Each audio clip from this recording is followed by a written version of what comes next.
Scene 2, time September 1945, place a few miles outside of Warsaw. Setting, an internment camp for Germans waiting to be deported to Germany.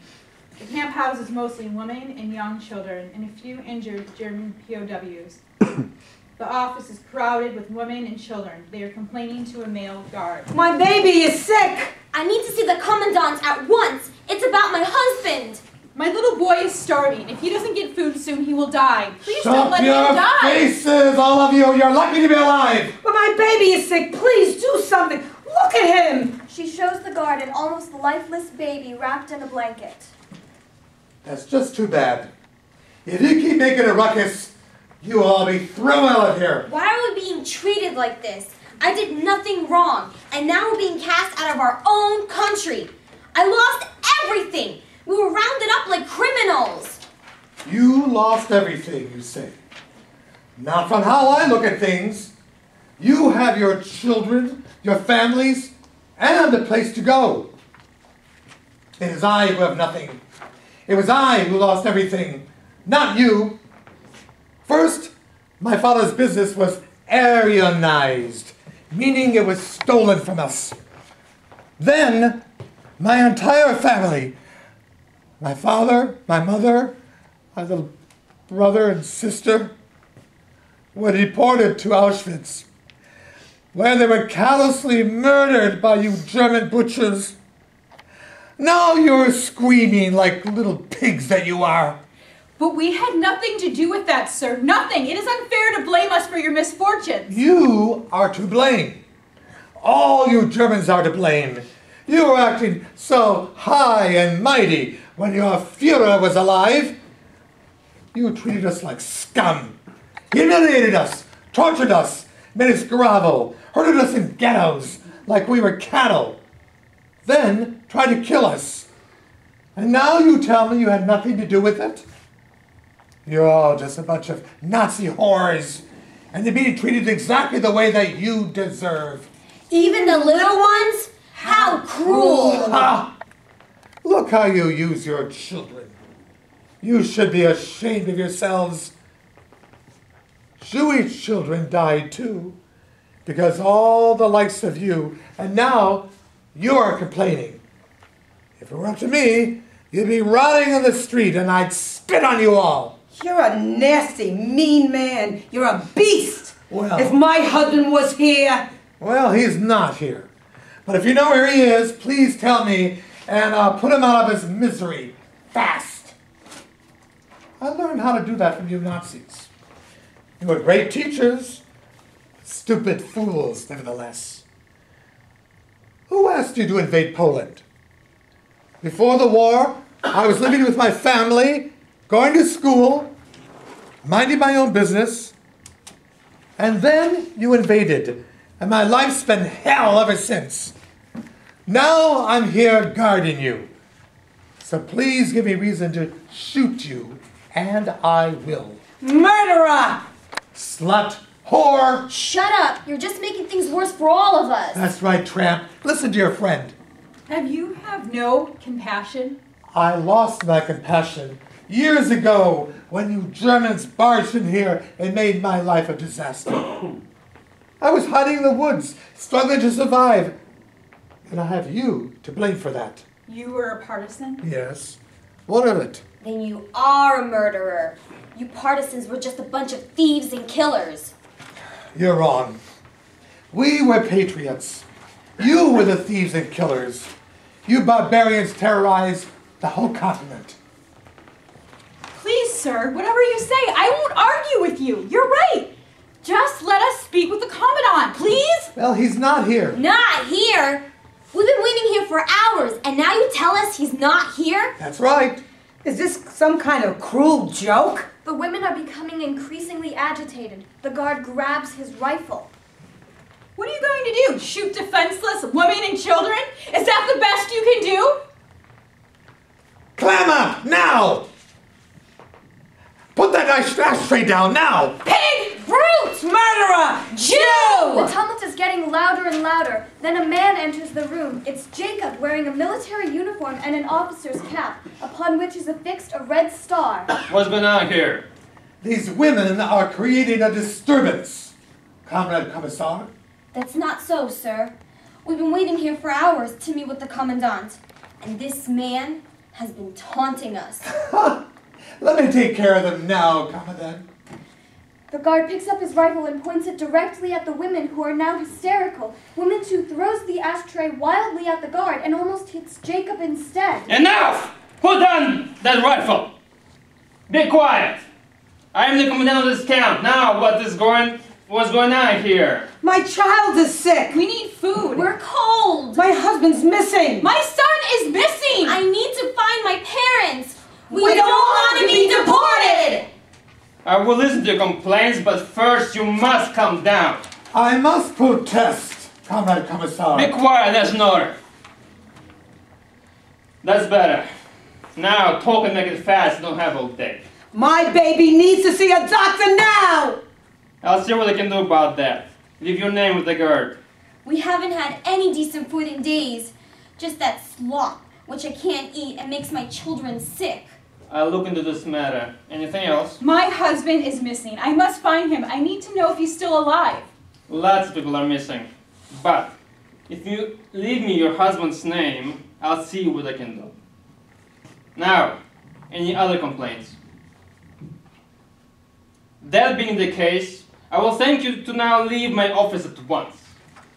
As the women are putting on their coats and collecting their children, another guard enters the office, dragging with him a disheveled young woman. The woman is Trudel.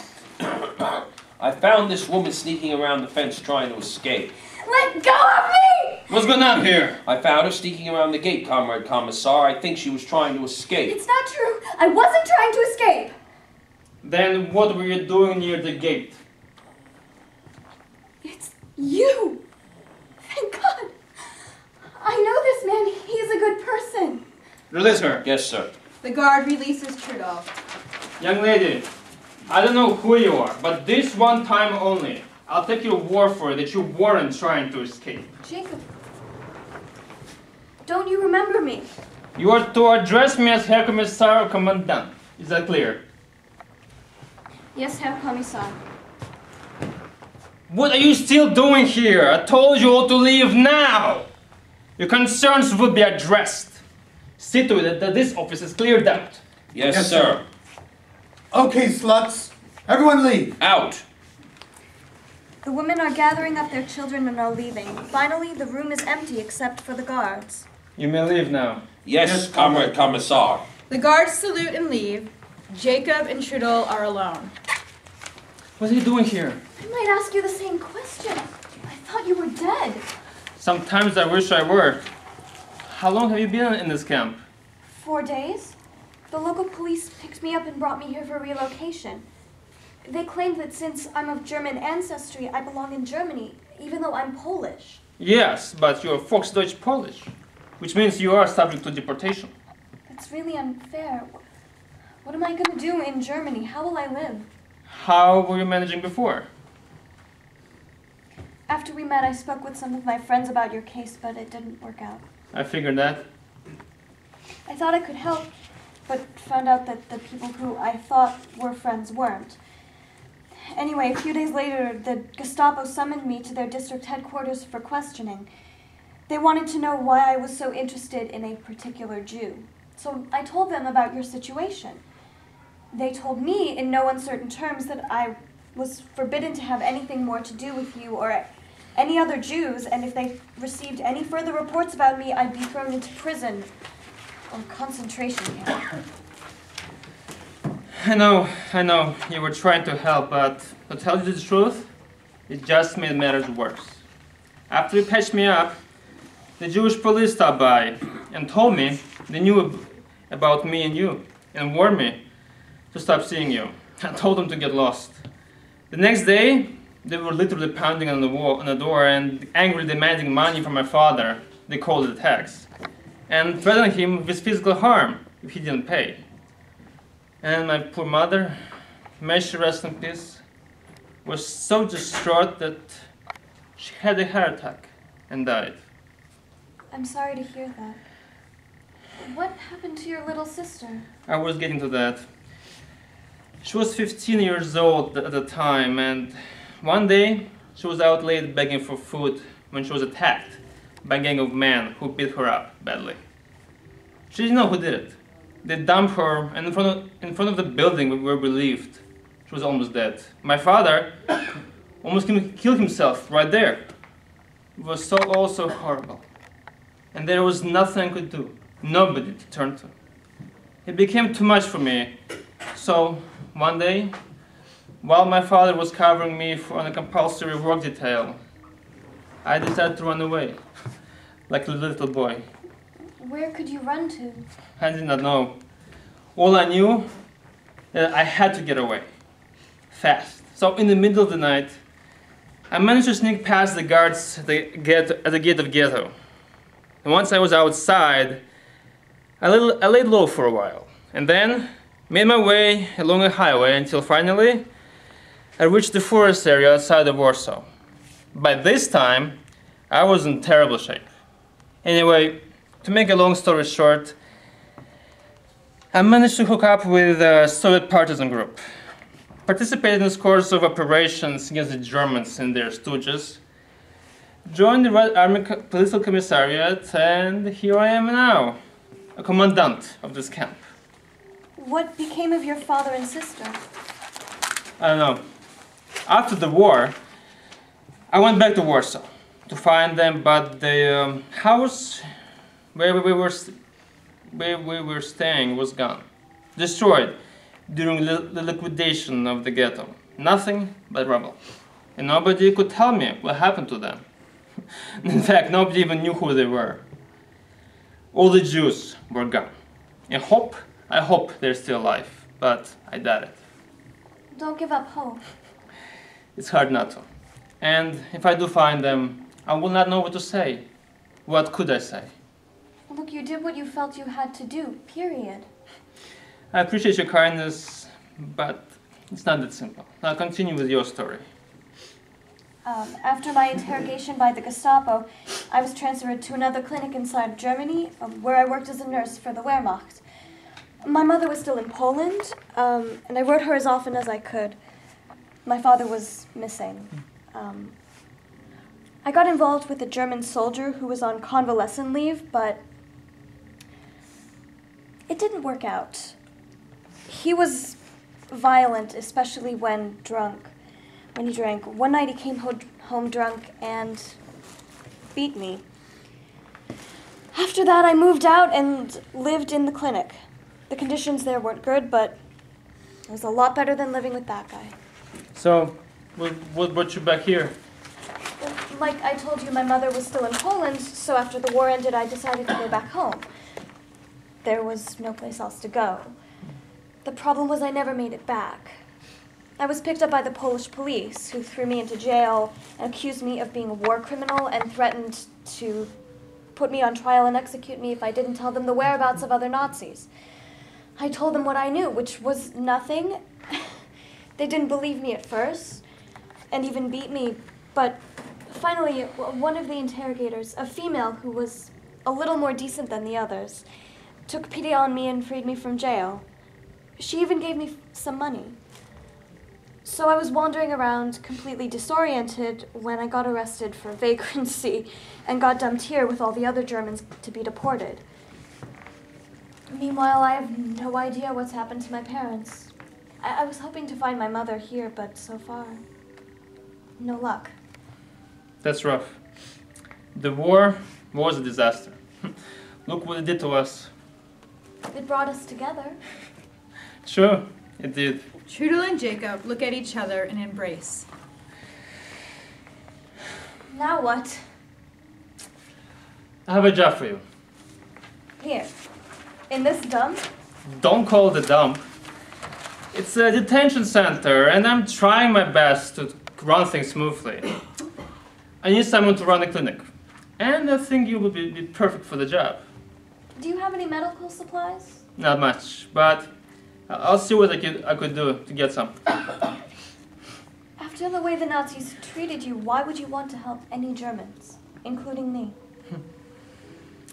Yeah, I want to take revenge badly, but soon that feeling passed.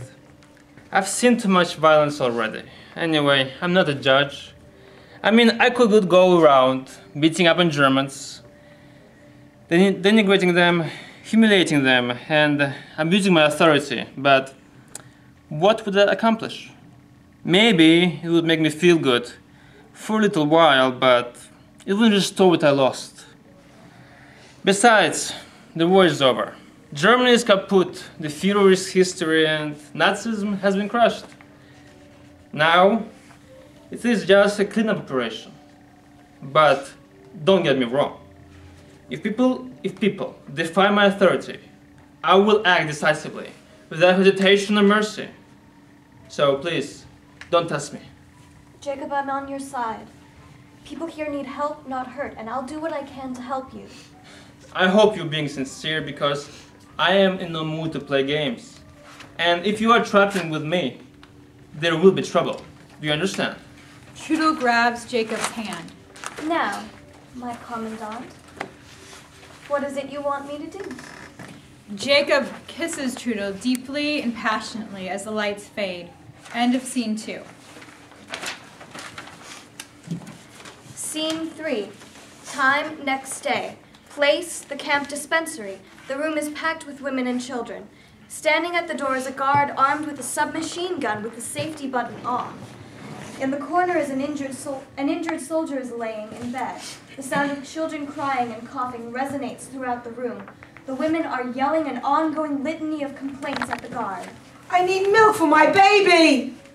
I have a fever. My legs are swollen. My little girl just fainted. My heart is failing. I don't want to die. Who will care for my little babies? My hair's a mess. I'm covered with lice.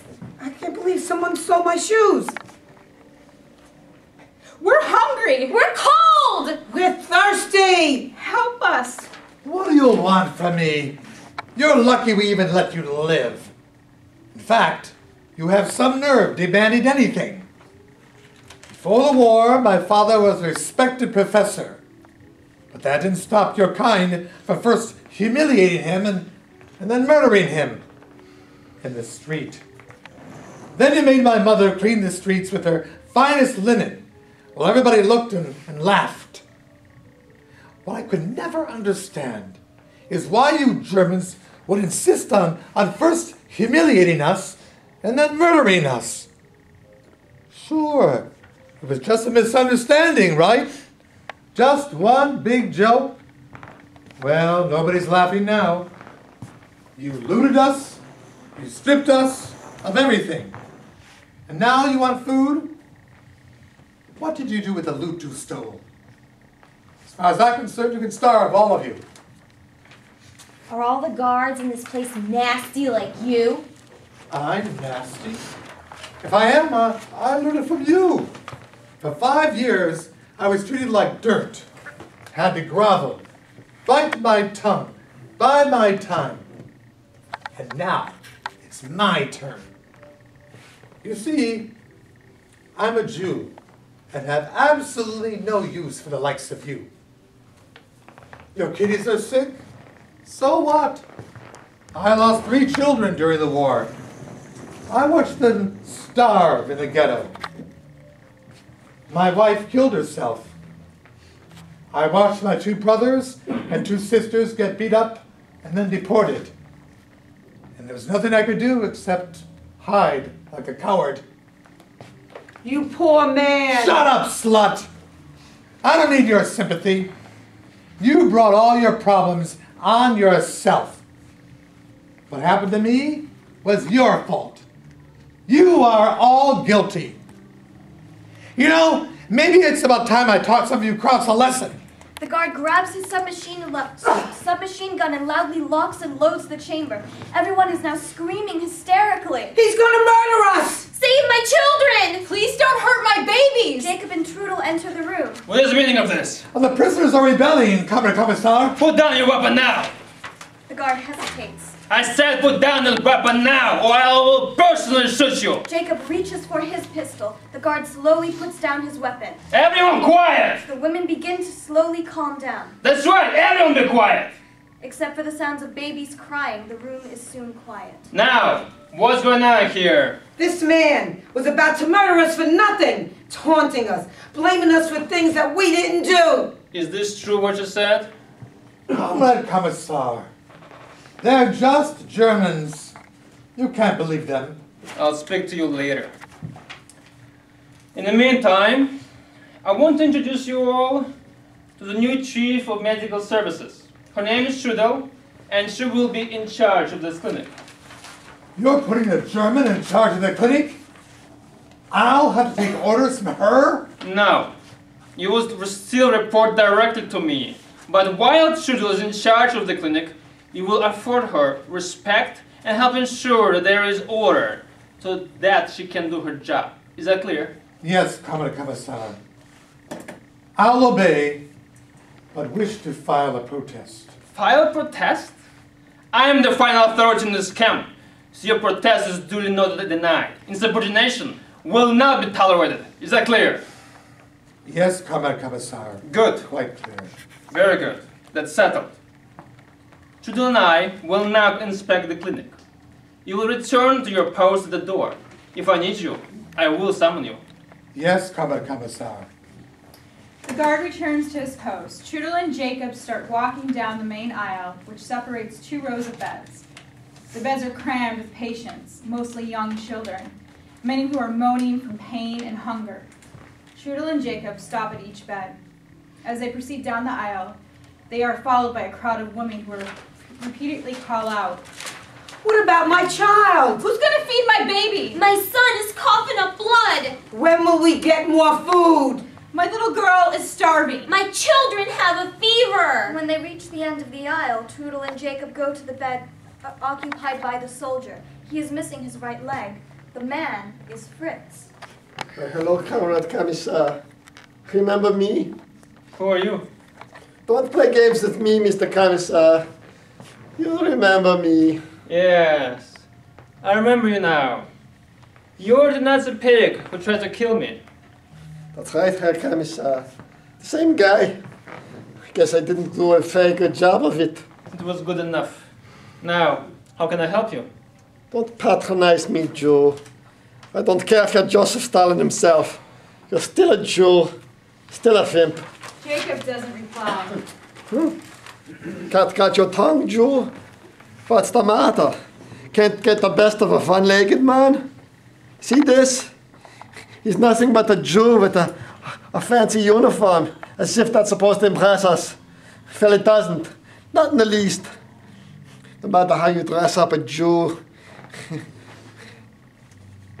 matter how you dress up a Jew, he's still a Jew. You can smell him a mile away. Those Jews are so oily, act so cocksure of themselves. But I know better, and he knows better too. Oh yes, he does. I'm more of a man with one leg than he is with 2.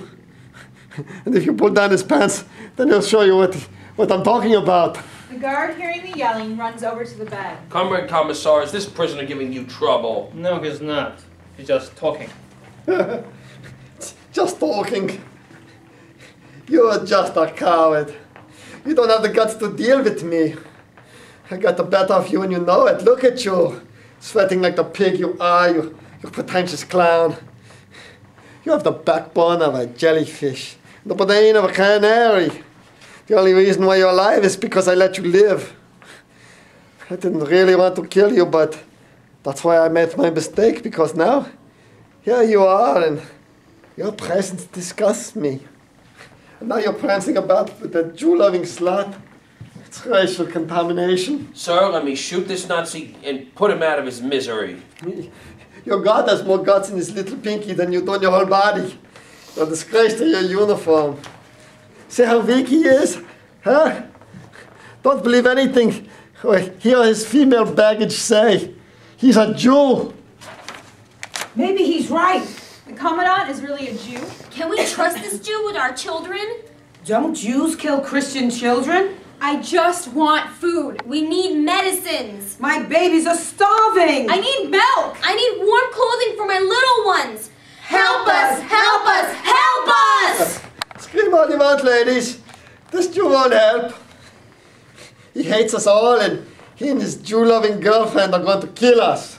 The screaming and noise are getting louder and louder. The guard is yelling too. This is open rebellion, Comrade Commissar. Please give me permission to shoot that Nazi dog. Jacob does not reply. The level of noise builds up until it overwhelms all the other senses. Within the din can be heard complaints, pleas, insults, accusations, and slurs. Jacob covers his ears with both hands to try to blot out the noise, but the noise level is too high. Jacob's face is turning blue, the veins in his neck now plainly visible. He looks like he is going to collapse. God help me, I will not murder that man! See to it that this man is not harmed! I'm not a Nazi! Do not plan to act like one now! Don't do me any favors, Joe. I'm not doing this as a favor to you. I'm doing this to prove that I am better than you. That I will not lower myself to your level. Save your sermonizing for your Jewish friends. You're just a weakling. Shut up, will you? He wants to help us. That's right. I want to help you all. I want you children to be happy. I want everyone to be happy. Be happy. Be happy. Damn it, be happy. Jacob begins to weep uncontrollably. Trudel grabs Jacob by the arm, then turns to the crowd. Make room for the commandant! Trudel leads Jacob through the crowd, which parts to make a path for them. They go outside and stand underneath a large tree. Jacob is still weeping. Oh, I really blew it big time. I'm such a weakling. Maybe Fritz is right. How can I ever face them again? No, Jacob, you're not a weakling. Not to shoot that Nazi dog took incredible strength and courage. You were brilliant, humane, and strong. People inside there saw it. They will listen to you because they know you're strong. I want to tell you something. What? I love you. And I love you too. You saved my life twice. Jacob faces east and chants. Itkadal, Vedkadash Mirabor. Viemlimur Divrukirte. Viemlik Malkote. Vihayimkom, Yumikom, Yuhaye. Dikot Beis Israel. Baigalo, Ubizman Kuriev. Viemru, Amen. That was beautiful. What is it? It's a Jewish prayer for the dead. I haven't recited it since I was a boy. It's about time. I honor those who have died. One day you'll teach me that prayer? I will, and sooner than you think. Trudel and Jacob embrace and kiss. Jacob has regained his composure. I did say that I wanted everyone to be happy, didn't I? Yes, you did. Well, what are we doing staying here for? Let's get to work. Trudel and Jacob laugh, hug, and start walking back to the clinic, holding each other tightly as the lights go out. This concludes the play. Ladies and gentlemen, we are now going to recite a poem. People, people, going hither and yon, pushing and shouting with much aplomb. People screaming and crying too, when feeling sad and feeling blue. People complaining and really quite mad. They want what's theirs to make them feel glad. People seeking the meaning of life, their place in the world that's full of strife. People playing but not so nice. For some the future is a chunk of ice. Yet people still laugh and try to cope. Their future's uncertain, but they still have hope.